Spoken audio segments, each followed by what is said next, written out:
अस्सलाम वालेकुम। आज की मेरी ये वीडियो एक ऐसी लड़की की कहानी है जो लाचारी ख़त्म करके अपने पैरों पर खड़ी होना चाहती थी।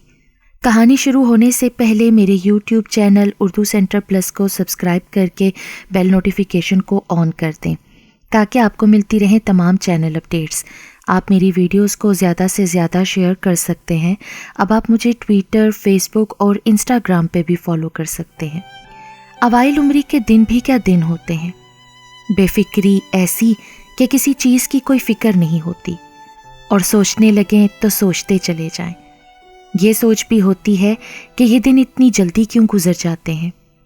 इस उम्र में लड़के लड़कियां खेलते कूदते पढ़ते लिखते दोस्त बनाते और उन्हें हमेशा तक याद रखने के वादे करते हैं, मगर वक्त का पहिया इस तेज़ी से घूमता और इंसानों को चक्कर देता है कि हाल माजी को पीछे छोड़ने और मुस्तकबिल को पकड़ने में भागा चला जाता है।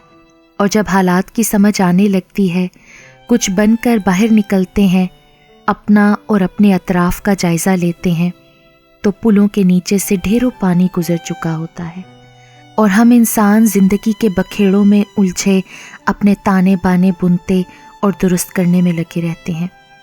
ज़िंदगी कब किसी को पीछे मुड़कर देखते रहने की मोहलत देती है, ये तो बस भगाए जाती है उस मंजिल की ओर जो कभी हाथ नहीं आती। बस एक निशान की मानित जो दूर उछलते पानियों पर किसी डोलती कश्ती का धब्बा सा तो लगता है, हकीकत कभी नहीं बनता। मैं और मुझ जैसे करोड़ों लोग यही कुछ तो करने में लगे हैं, बल्कि यही कुछ ही कर रहे हैं। कभी कभी माजी की तरफ मुड़कर देखते हैं तो यादों की राख कुरेदते कुरेदते कई सुलगती हुई दुखी यादें आंखों में आंसू बनकर तैरने लगती हैं। एक दिन दुबई के हसीन साहिल पर चहलकदमी कर रही थी। पता नहीं कैसे 20 साल पीछे छलांग मारी तो एक सिसकता हुआ चेहरा आंखों में घूमने लगा। ये हमारे गांव की अम्मा फातिमा थी। सारा बचपन उसे यूं ही देखा था, गोरी चिट्टी खूबसूरत नक्शो निगार वाली, मगर दराज कामती के बायस बुढ़ापे ने उसे कुबड़ा कर दिया था। हमारे घर के सामने ज़मीन का काफ़ी बड़ा टुकड़ा खाली पड़ा था। ये ज़मीन अम्मा फातिमा की थी, जिस पर वो अपनी भैंसें बांधती थीं। उसके बेटे और शोहर ज़मींदारा करते थे। खुद वो सारा दिन भैंसों की देखभाल करती, उन्हें चारा डालती, दूध धोती, हवेली की सफाई सुथराई, गोबर इकट्ठा करना, ओपले थापना, बस सारा दिन वो इन्हीं कामों में मसरूफ़ रहती थी। अल्लाह ने उसे एक बेटी भी अता कर रखी थी, जिसको वो बड़े चाव से गांव के स्कूल में पढ़ा रही थी। उसकी बेटी भी बहुत खूबसूरत थी, मगर एक बदकिस्मती भी हो गई। अम्मा फातिमा की बेटी साजिदा अचानक बीमार हो गई। उसके गले पर जख्म से बन गए थे। बहुत अरसा लगा उसे ठीक होने में। साजिदा ठीक तो हो गई थी, मगर बीमारी के निशान बाकी थे। वो जानती थी कि शायद इन दागों की वजह से कोई उससे शादी नहीं करेगा। अपनी जगह पर उसका सोचना भी दुरुस्त ही था। जिस समाज में ज़रा ज़रा सी बात पर दंगे होते हों, कीड़े निकाले जाते हों, वहाँ एक दागदार चेहरे वाली का क्या मुस्तकबिल है। अम्मा फातिमा की हवेली हमारे घर के गेट के सामने थी। हम उसे आते जाते देखते।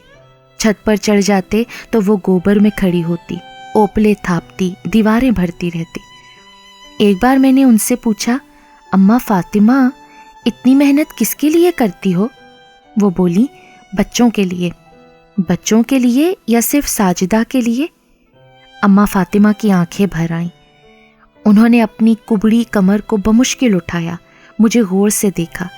उनकी आंखों में बेतहाशा दुख था, नाकाबिले बयान अज़ियत थी। पसीने से भरे सफ़ेद बालों को उन्होंने अपनी बूढ़ी उंगलियों से पीछे किया और फिर कहने लगी, बेटा तुम जानती तो हो साजिदा ने मैट्रिक कर लिया है। बाप भाई तो सारा दिन खेतों में ही गुजार देते हैं। लड़की तो सिर्फ मेरी जिम्मेदारी है ना। साजिदा आगे पढ़ने की ज़िद कर रही है अम्मा, तो मेरे पास भेजना उसको। अच्छा बेटा, आप लोग तो पढ़े लिखे हो ना, अच्छा ही मशवरा दोगे। मैं घर के अंदर आ गई तो वो फिर अपने ना ख़त्म होने वाले कामों में लग गई। उसी शाम साजिदा आ गई। गोरी चिट्टी भूरी आंखों और स्याह बालों वाली लड़की, खूबसूरत नाक नक्शा, मुनासिब कदो कामत। अगर गर्दन पर बीमारी के निशान ना होते तो वो एक खूबसूरत सी लड़की होती, मगर अब चांद को गिरहन लगा हुआ था। बाजी साइका, अम्मा बता रही थी कि आपने मुझे बुलाया था। हाँ हाँ, आओ बैठो। मैंने घर में काम करने वाले लड़के रहीम को बुलाया। पानी लाओ और बीबी के लिए चाय भी बनाओ। जी बाजी, चंगा, वो अदब से कहकर चला गया। साजिदा से काफ़ी सारी इधर उधर की बातें करने के बाद मैंने पूछा, तुम अब क्या करना चाहती हो साजिदा? बाजी, कुछ बनना चाहती हूँ ताकि किसी की मोहताज ना रहूं। मेरे दागों ने जिंदगी बर्बाद कर रखी है। सारे गुण होने के बावजूद बदसूरत कहलाई जाती हूँ। लोग देखने आते हैं तो रद्द करके चले जाते हैं। कब तक ये सब सह सकूंगी मैं? एक औरत की इससे ज़्यादा तौहीन नहीं हो सकती ना कि उसे रद्द कर दिया जाए, वो भी बग़ैर किसी वजह के। ये तो है, मैं अफसुर्दा होकर बोली। तो फिर क्या करना चाहती हो साजिदा? साइका बाजी, कभी सोचती हूँ कि कॉलेज में दाखिला ले लूँ, कभी सोचती हूँ कि नर्सिंग कोर्स शुरू कर दूँ। आप बताएं मैं क्या करूँ? वैसे मेरा ख्याल है कि नर्सिंग कर लो, तुम मसरूफ़ हो जाओगी, लोगों की मदद करने से अपने दुख भूल जाओगी। इस तरह हो सकता है तुम्हारे गले के इस लटके हुए गोश्त का भी कोई इलाज मिल सके। और अगर फ़र्ज़ करो ज़िंदगी में साथ देने के लिए कोई ना भी मिल सकेगा तो कम से कम तुम अपनी ज़िंदगी से मुतमईन तो रहोगी ना। जी बाजी, मैं ऐसा ही करूँगी। फिर वो चली गई। चंद दिनों के बाद पता चला कि साजिदा गंगाराम अस्पताल में नर्सिंग करने चली गई है। उसे दाखिला भी मिल गया और हॉस्टल में जगह भी मिल गई। मैं भी शादी करवा के पिया देश सुधार गई। वक्त गुजरने लगा। गांव वाले दैन से मिलने तो जाना ही होता था। सामने की हवेली में अम्मा फातिमा भी देखने को मिल जाती। चंद ही सालों में वो बिल्कुल कुबड़ी हो गई थी। आते जाते उनसे सलाम दुआ हो जाती थी। मैं साजिदा का हाल भी पूछ लेती। उन्होंने बताया कि अब उसने ट्रेनिंग भी मुकम्मल कर ली थी, उसी अस्पताल में मुलाजमत भी करने लगी है और वो बहुत खुश और मुतमईन है। मुझे ये सुनकर बेहद खुशी हुई। मैंने दुआ की कि ए अल्लाह, इसे खुश ही रखना। कुछ ही अरसे के बाद मेरे शोहर को दुबई एक कंपनी में बड़ी अच्छी मुलाजमत मिल गई। फ्लैट भी मिल गया तो उन्होंने मुझे और बच्चों को दुबई बुला लिया। इन्हीं मसरूफियात में 2 साल गुजर गए। फिर मेरे शोहर ने 2 माह की छुट्टियां ली कि घर वालों से मिल आए। मैंने लाहौर में कुछ वक्त गुजारा तो फ़ौरन गांव जाने की ख्वाहिश हुई। अम्मी को बता दिया कि मैं आ रही हूँ। गांव वाले भी बेहद खुश थे। इतनी मुद्दत के बाद घर गई थी। गांव पहुंचकर मोहल्ले वालों के हालात पूछे, हमसायों से मुलाकात हुई। अचानक ही मुझे अम्मा फातिमा याद आ गई। मैंने घर वालों से पूछा कि अम्मा फातिमा कैसी हैं, तो जवाबन अम्मी ने एक बहुत भयानक खबर मुझे सुनाई कि अम्मा फातिमा और साजिदा दोनों वफात पा चुकी हैं। मेरा मुंह तो खुले का खुला रह गया। हैरत ने गुंग कर दिया।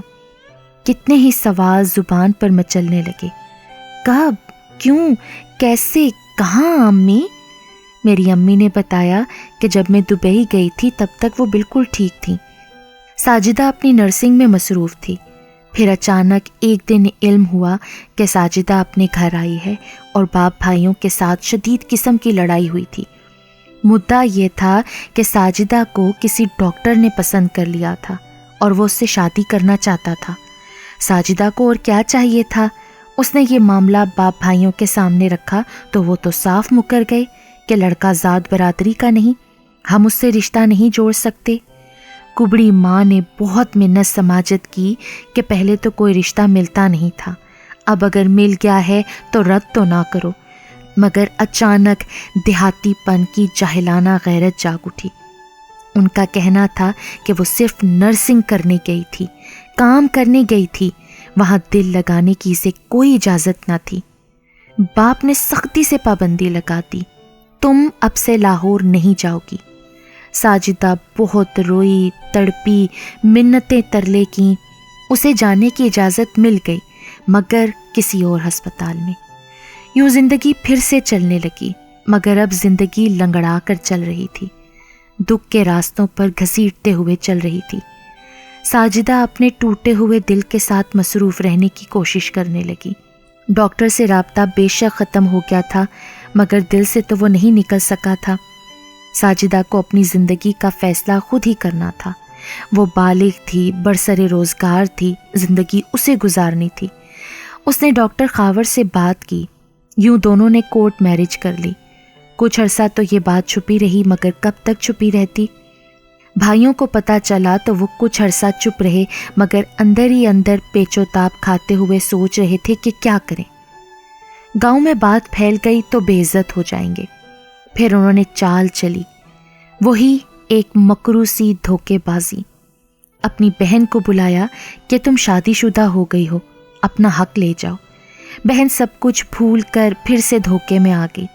وہ گھر آئی، باپ بھائیوں کے تیور بدلے دیکھے تو ڈر گئی، مگر اب تیر کمان سے نکل چکا تھا، کیا ہو سکتا تھا؟ اس نے ہر ممکن نکل بھاگنے کی کوشش کی، مگر کوشش بے سود تھی۔ بھائیوں نے شدید تشدد کا نشانہ بنایا اور پھر رات کو بجلی کے جھٹکے دے کر اسے مار ڈالا۔ اتنی اذیت تو ساری زندگی نہ سہی تھی جتنی اس بیچاری نے ایک رات میں سہی۔ یہ کیسا انجام تھا، یہ کیسی غیرت تھی، یہ کیسی محبت اور انسانیت تھی۔ زندگی دینا کتنا مشکل تھا اور جان لینا کتنا آسان۔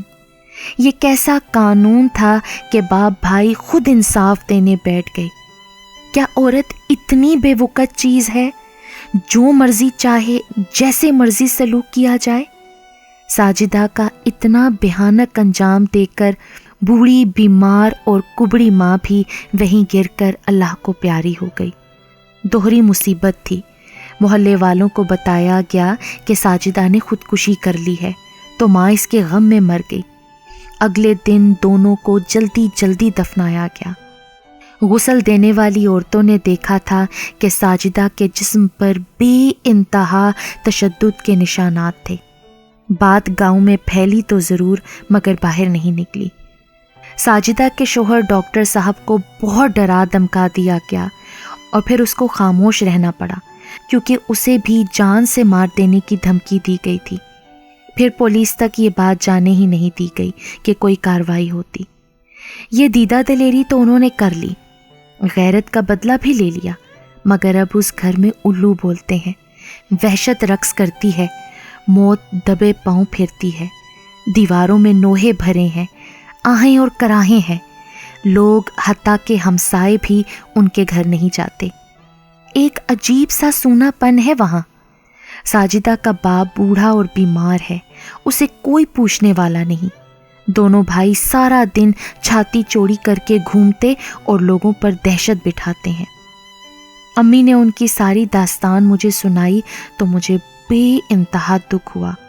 میں اپنے غم کو سوائے ماں کے کسی سے بانٹ بھی نہیں سکتی تھی۔ گھنٹوں سوچتی رہتی ہوں کہ اتنے امتیازی رویے کیوں ہیں ہمارے ملک میں۔ سینکڑوں داستانیں ایسی ہیں ہمارے ارد گرد بکھری ہوئی۔ ہم انسان صرف ان کے بارے میں سوچتے ہیں، بات کرتے ہیں، پھر بھول جاتے ہیں۔ ہر بندہ منصف بنا پھرتا ہے، ہر شخص کے پاس جج ہونے کے اختیارات ہیں۔ وہ خود وکیل، خود گواہ اور بعض دفعہ تو جلاد بھی خود ہی بن جاتا ہے کہ کبھی تیزاب سے، کبھی آگ سے، کبھی گولی سے، کبھی پانی سے، کبھی رسی سے، کسی بھی طریقے سے، چھری، چاقو، ٹوکا، کلہاڑی، جو ہتھیار میسر ہو، اسی سے اس کمزور مخلوق کو نشانہ بناتا ہے، بے بس عورت کو جو اپنا دفاع بھی نہیں کر سکتی۔ ساحل پر چلتے یہ باتیں یاد کرتے میرے منہ سے بس یہی نکلا، ساجدہ، اللہ تمہارا وہ جہان اچھا کرے، جو خوشیاں تمہیں اس دنیا میں نہیں مل سکیں، اللہ تمہیں جنت عطا کر کے وہاں دے۔ شاید اس ملک میں کبھی امتیازی قوانین ختم ہو سکیں، کوئی ایسا قانون تو بنے جو عورتوں کو تحفظ دے سکے، کاش ایسا ممکن ہو سکے۔